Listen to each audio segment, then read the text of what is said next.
Okay, so I started this YouTube channel 3 months ago. It's definitely one of the best hobbies to have, and you might be wondering, how the heck do I get started?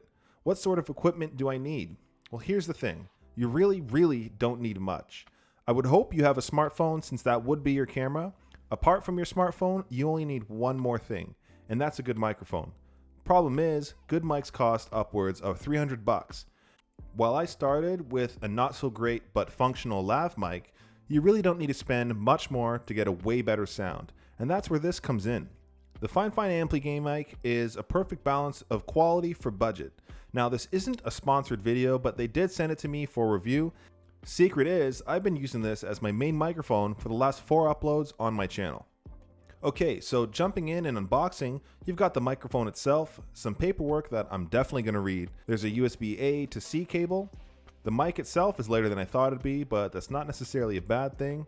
There's also a detachable pop filter with a cute little smiley. Definitely happy that's included. And lastly, the solid metal stand. Now, from the get-go, this mic looks good, better than you'd think for 50 bucks, and has a matte black finish and isn't overly large. It's definitely not heavy either, although a little more weight would be nice. There's a USB-C port on the back, which I'm happy for. There's also a thumb screw for adjustments. And it is mountable, so if you're going to throw it on a boom arm, that's definitely what I'll be doing. There's also a built-in shock mount. Now, for the design overall, it looks good. The entire body is plastic though, whether or not that's an issue for you. This mic is only 38 bucks. Again, for anyone just starting or looking for a budget mic, please do yourself a favor and just save a little bit. So let's talk about features. This is a cardioid mic, so definitely best used right on. With the adjustable thumb screw, you should be able to get a good angle to speak directly into it. You won't get nearly as good a sound if you're trying to use it like talking from the top end or the back. The top end of the mic is tap to mute, which also engages and disengages the RGB. This is actually super handy, especially if I'm on a work call. A quick tap to mute adds a good physical touch without changing any settings. I myself don't have a lot of RGB kicking around, but I have to say this looks pretty sweet. If I sync it up with my nano lights, it adds a cool vibe to my office space. The best feature for my use is for sure the gain knob, especially when I've loaded up Audacity for voiceover and I want to make sure my audio isn't clipping. Okay, so getting down to its actual performance, this is where this budget mic shines. I've mentioned it before, my last 4 videos, including this one, have been recorded using this microphone. I don't actually do anything to any of my voiceovers apart from volume adjustments, so what you're hearing now is what you get out of the box. Here's a quick sound test between my iPhone's built-in mic, my lav mic, and the Fifine ampligame. This is me using the internal microphone on my iPhone 13 Pro. This is me using the first lavalier mic I used to start my YouTube channel.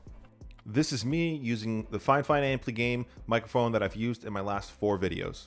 So what do I think? Honestly, it sounds pretty damn good. For the price, especially, this does really well. I'm not going to pretend to know anything about frequencies and sample rates. All I know, this thing sounds great, and it's definitely my main mic going forward. Outside of sound, this works across all my gaming systems and devices. Lightning adapter, no problem. Xbox Series S, works. PS5, no doubt. Plug and play and you're good to go. Alright, so what would I change? There's not much really, but only 3 tiny things. That, of course, are my personal preferences. First, there is no headphone pass-through. I think it'd be a great idea to be able to hear yourself as you speak into the mic, as well as whatever's coming through on your system. The second is more personal preference, of course, but a little bit more weight would be nice. Third would be to have more control over the RGB. Some tap controls or maybe software would be nice to select what color you want on your mic, or perhaps still being able to mute the mic and have the RGB still on.